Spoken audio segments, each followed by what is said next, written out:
Orochimaru is one of the most manipulative individuals in all of Naruto, which is a steep competition. He was the villain for the majority of early Naruto and seemed to have his hands in just about every big event in the series. Behind the scenes, Orochimaru was even more dangerous. He was the mysterious leader of a village that seemed entirely too powerful, with followers entirely too loyal. We soon learned the truth of all of this when Sasuke defeated Orochimaru. The village he had formed was a sham, just another tool in Orochimaru's quest for ultimate power. We never did get to see enough of the hidden sound. The series has avoided giving us more than glimpses. Just how deep did this darkness run? My name is Zero, this is Kato, and today let's talk about everything we know about the Sound Village. In the Naruto world, you were either part of the 5 big villages, or you were a minor village that inevitably got caught in the conflicts of the 5 big villages. Such as with the Rain Village, which was decimated thanks to being a midway point between 3 great villages. For the average ninja, there isn't really much choice or freedom in a system like this. That is, until Orochimaru came along, establishing the Sound Village. The Sound Village was supposed to be different, a place where all ninja could find their way, even if that way was peaceful. It was directly under the protection of Orochimaru, one of the most famous ninja in the world, someone who might even be able to protect a village like this all on his own. A village that doesn't have the same standards of meticulous gatekeeping is a pretty revolutionary idea in this world of well-guarded secrets. Before this, the land of rice fields wasn't particularly relevant to the ninja world. There were some minor ninja clans, but they weren't particularly strong or talented. Honestly, most of these clans were barely scraping by. We only know the names of 2 of these clans, the Shin and the Fuma. We can guess that there were more besides these 2, even if we don't know their names. Both of these clans were some of the first to join the Sound Village, aligning themselves with Orochimaru because he promised to change the course of their lives. Of course, we all know that Orochimaru has never been as straightforward as he might have wanted others to believe. Don't deal with snakes, people. In truth, Orochimaru didn't want to save any of these irrelevant clans. Orochimaru simply wanted test subjects for his experimentation. Back in the Leaf Village, Orochimaru wasn't lacking in ninja he could experiment on. With his close ties to people like Danzo, Orochimaru always had test subjects. When he was driven out, he had to start over somewhere. That's how he came up with the scheme of starting his own ninja village, one which would lure enough people in that he could continue his experiments. I suppose this wasn't all one-sided. Many of the ninja who joined the Sound Village did end up getting some of the power he promised. He just made a bunch of other broken promises along the way. But Orochimaru gave Sound Ninja powers that literally don't exist outside of the Sound Village. We don't get to see these much, but I think Team Dosu, sent during the Chunin exams, illustrates this pretty well. Let's look at Zaku, a ninja who was physically altered so that he could control air pressure and sound with just his arms. One of the earliest examples in the series of a ninja whose medical ninjutsu enhancements have gone too far. Still, he was a formidable ninja. He had a pretty solid offense that served as an equally useful defense. Of course, the one small caveat is that blocking his special airways would literally cause him to destroy himself from the inside. It's the kind of dangerous power that we saw with Kakashi's Sharingan and would come to see time and time again. It was promises of these kinds of powers that drew more and more people to the Sound Village. Think of it like the snowball effect. The village might have started off small and insignificant, but the more people joined and gained powers, the more other people wanted to join. By the time of Naruto, the Sound Village was being invited to the Chunin exams, so they were legitimately recognized as a ninja village. Despite all of this though, the Sound Village was even less of a village than you might think. I mean, there isn't even really a village to speak of.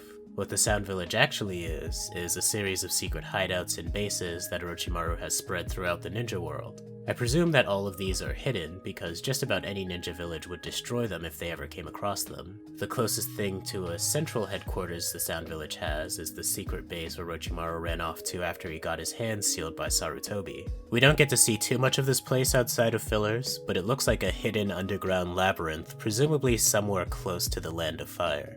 There is some filler where we get to see just how big the place is with all of its twisting, dark corridors. It definitely seems like the kind of place Orochimaru would call his hideout. Unfortunately, the filler is also where the base gets destroyed, leaving the Sound Village even more fractured than before. Then we have the Sound Village hideout near the village hidden in the grass. This is where the team of Yamato, Naruto, Sakura, and Sai managed to corner and confront Sasuke at the start of Shippuden. Just like the last base, however, this one was also mostly destroyed and left abandoned in the series. Then we have my favorite Sound Village base, called the Southern Hideout. This base is pretty much just a floating island, presumably somewhere in the Land of Waves. This is a prison complex, a place where Orochimaru keeps the ninja his subordinates capture. We can guess that this is one of the ways Orochimaru gets so many subjects for his experiments, seeing as how there really aren't that many actual sound ninja. I recall when Orochimaru was desperate to replace his body and Kabuto had to quickly prepare the best option by sacrificing 100 prisoners. He told all of them to fight to the death, and that only the last survivor would be set free. This is a lot like the ancient practice of gu, which was a form of arcane black magic from China. They would place many venomous snakes, centipedes, and insects in a pot, where they would all devour each other until one survived. The toxin harvested from that survivor was used for many purposes, but mostly for developing deadly poisons. The fact that a desperate Orochimaru used this technique on young ninja that were like Team Dosu in many ways speaks to how the Sound Village really regarded its soldiers. They're insects to be consumed by the snake. Getting back to the prison complex, Zaku probably spent time in this location, considering that he needed high-level medical ninjutsu performed on him. In the series, this is where they found Karin, as she was the one supposed to watch over the secret prison. This hideout also supports the idea that there are definitely many more such hideouts that we were never shown in the series. I mean, it's a floating island in the middle of nowhere. The only reason Sasuke found it is because he was Orochimaru's protege for a while. Next we have the Northern Hideout, which is probably the biggest such hideout we see in the series. This is another massive prison complex, though we don't really know where exactly it's supposed to be located. All of the prisoners here were gathered for a specific purpose. They were test subjects for Orochimaru's curse mark. As a result, this is also where Orochimaru keeps Jugo. When Sasuke was trying to form the Hebi, this place had already been overrun, with the prisoners having presumably overpowered their guards. Sasuke was met with what was essentially a small army of level 2 curse mark wielders, which really makes you wonder how they managed to stay prisoners for this long anyway. It seems odd that Sasuke just happened to show up in the middle of this outbreak, but I guess it does make the location more interesting. Then we have the Eastern Hideout. There's nothing too special to mention here, except that this is where Suigetsu and Jugo found a secret room built by Orochimaru. This is where they learned the Reaper Death Seal release, the process to get souls out after they'd been trapped by the Reaper. It's always been odd to me that something this important was just hidden away in a secret room in a base that was otherwise unimportant. It also does make you wonder. The only reason they even found the secret room here was because Jugo blasted a hole through the wall. Did all of the other secret hideouts have absurd loot drops like this, and we'll just never know? I think that's a safe bet. Then we have another secret hideout, though we don't know what this one is called.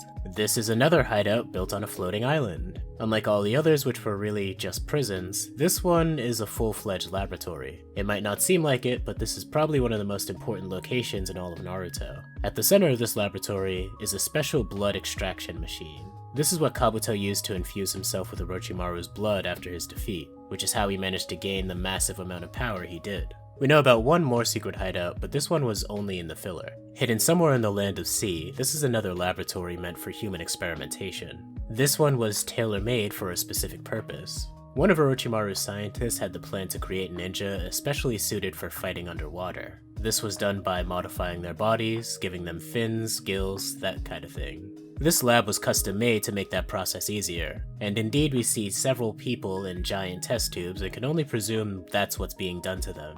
This was a project that Orochimaru abandoned eventually. Maybe he found out Hoshigakis already exist. So this is everything we know about the Sound Village. It's certainly not much, especially for one of the shadiest organizations in the entire series. Still, given what we know, I think we can pretty much summarize everything the Sound Village was doing before and during the events of Naruto. Orochimaru recruited people from small ninja clans, offering them great power and a safe haven if they were to join his new village. Once that was done, he used some of those ninja to go out and, well, obtain more ninja, or civilians, for use in his experiments. He started to imprison these people, hiding them in safe havens all across the world. There were some people he recruited that he actually found genuine use for. People like Karin became jailers, meant to lead each one of these safe houses. Orochimaru kind of kept his promise by giving some of his new ninja some of the powers he obtained through human experimentation. It's very likely that Orochimaru recruited the strongest of his captives to his side, while leaving the rest for his sick experiments. The facade of this being an actual ninja village was paper thin, but it didn't matter. Anybody lured in was just tossed into one of his many prisons. Orochimaru of course kept a very tight rein on things, which is presumably why nobody realized just how much of a sham this all was until it was too late. Now, decades later, the Sound Village is an actual ninja village.